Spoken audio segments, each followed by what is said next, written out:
அப்போ கழுகு என்ன செய்யுமா, ஒரு உயரமான மலையில் ஒரு இடத்துல போய் அப்படியே அமர்ந்துருந்து சாப்பிடாம கொள்ளாமல் அந்த மூக்கை கல்லில் போட்டு தேய்ச்சி தேய்ச்சி தேய்ச்சி அதை சரி பண்ணி காலில் உள்ள நகத்தெல்லாம் பிடுங்கி போட்டுட்டு முடியெல்லாம் கொட்டும், அது இருக்கிறதையும் பிடுங்கி போட்டால் புது ரெக்கை, புது மூக்கு, புது நகங்களாக உருவாகி திரும்ப ஒரு புது பலனடையும். ரெஸ்ட்டு அதுகளுக்கே இப்படி ஆண்டவர் கொடுக்குறாருன்னா நமக்கும் ரெஸ்ட் வேணும் இல்லையா? அப்படி தான் நம்ம சொல்லலாம் இந்த வார்த்தைக்கு படி இல்லை. கடவுளால் அழைக்கப்பட்டவர்களுக்கும் அவர்களே அன்பு கூறுகிறவர்களுக்கும் நடப்பது சகலமும் நன்மையாக மாறும் சொல்லிட்டார். இப்போ தாவீது சொன்னது போல் நம்மளும் சொல்லணும், இனிமேல் எனக்கு இந்த துன்பம் வந்தது நல்லதுக்கு, நன்றி ஆண்டவரே. அதுக்கு தானே 1 தெசலோனிக்கர் 5:18 எது நடந்தாலும் கடவுளுக்கு நன்றி சொல்லிடுங்க.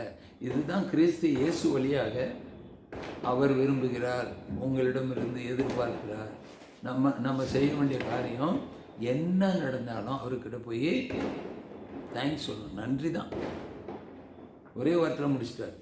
அடுத்து முன்னாடி இருக்குது, நீங்கள் எப்பொழுதும் மகிழ்ச்சியாக இருங்க, இடைவிடாமல் ஜெபிங்கிறது அதுக்கு முன்னாடியும் இருக்குது. இதெல்லாம் நம்ம செய்யணும்னா கொஞ்சம் ரெஸ்ட்டும் வேணும்.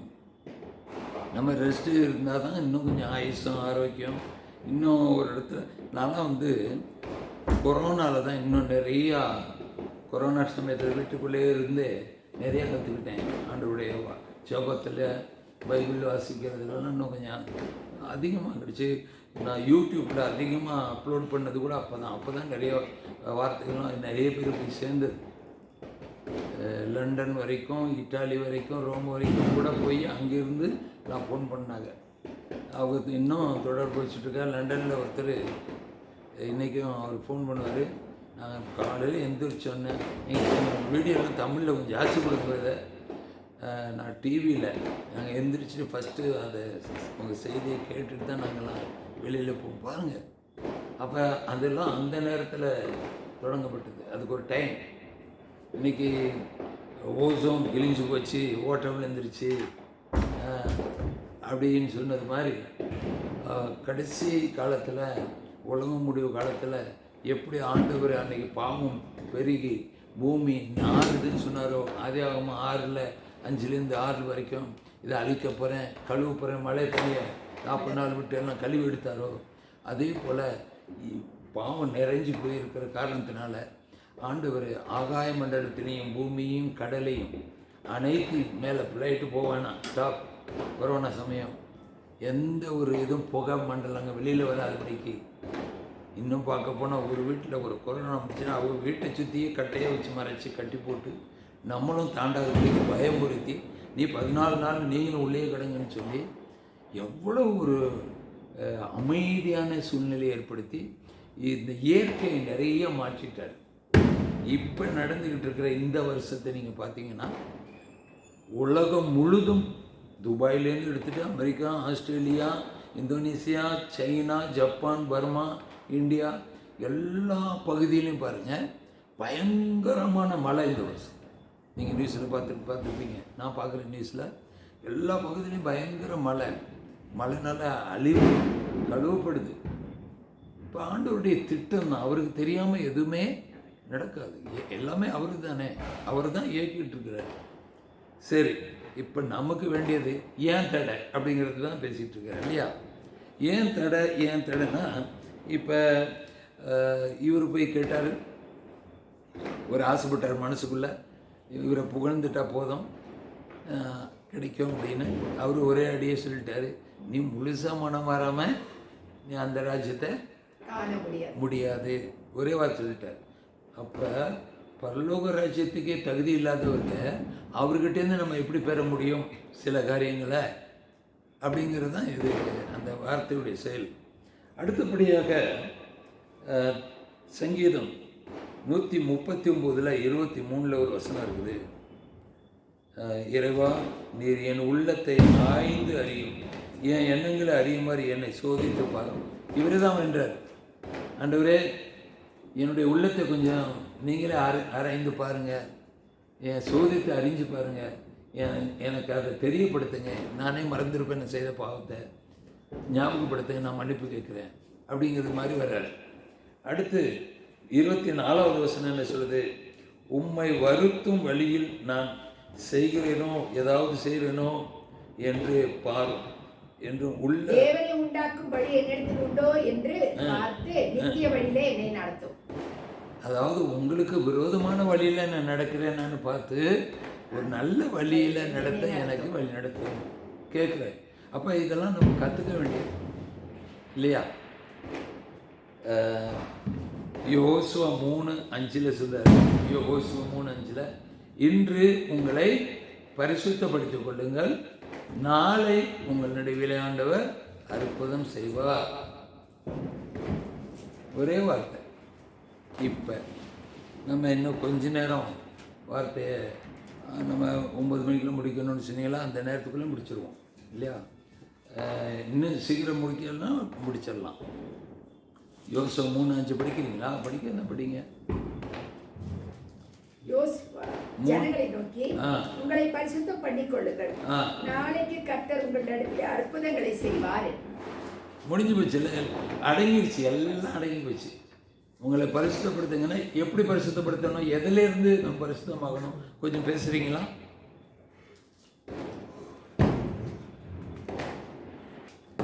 மத்தேயு 6ல் 2வது வசனம், 3வது வசனம், 4வது வசனம், இந்த 3 வசனத்தையும் நம்ம ஒன்று ஒன்றா பார்க்க போகிறோம். இது ஒரு நல்ல செய்தி தான்.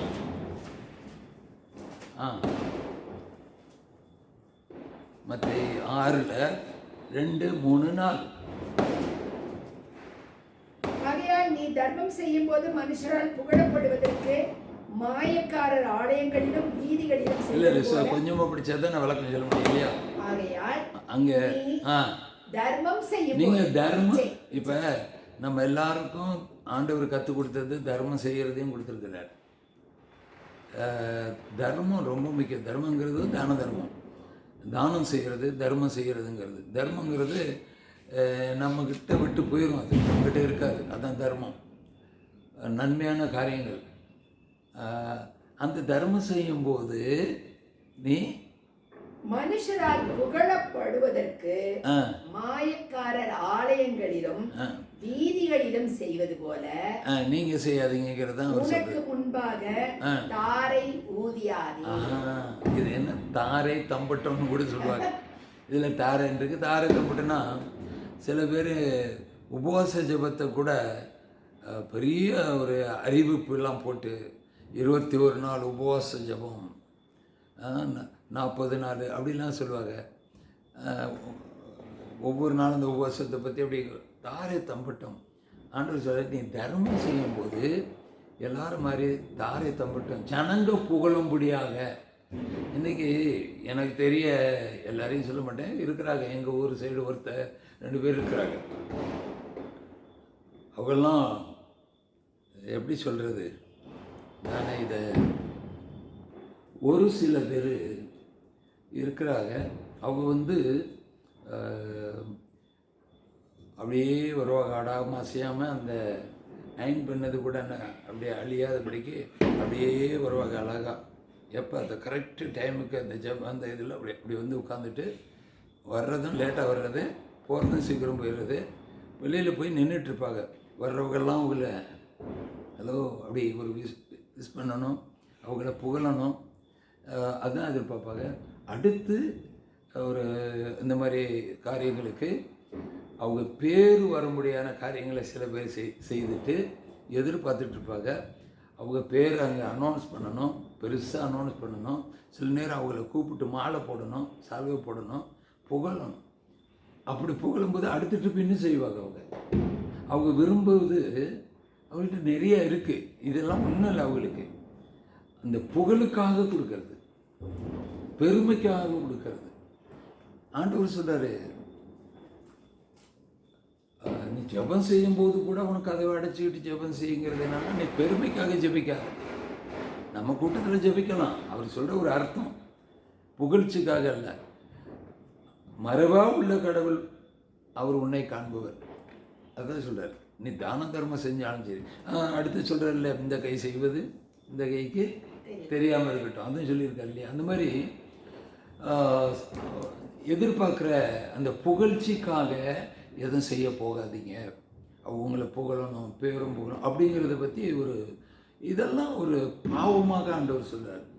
இன்றைக்கி நான் சும்மா சொல்லிகிட்டு இருந்தேன், அந்த மாதிரி நிறைய பேர் கடன் வாங்கி கூட தான தர்மம் செய்ய போயிடுவாங்க. நான் சும்மா சொல்லிகிட்டு இருந்தேன். அந்த மாதிரி நம்ம அதை செய்துக்கிட்டு வந்தாச்சு. சிலதை பிலிப்பியர் 2:1-5 நல்ல விளக்கம் கொடுப்பாருன்னு நினைக்கிறேன். அதுக்கு தான் அந்த செய்தி கொடுக்குறாரு.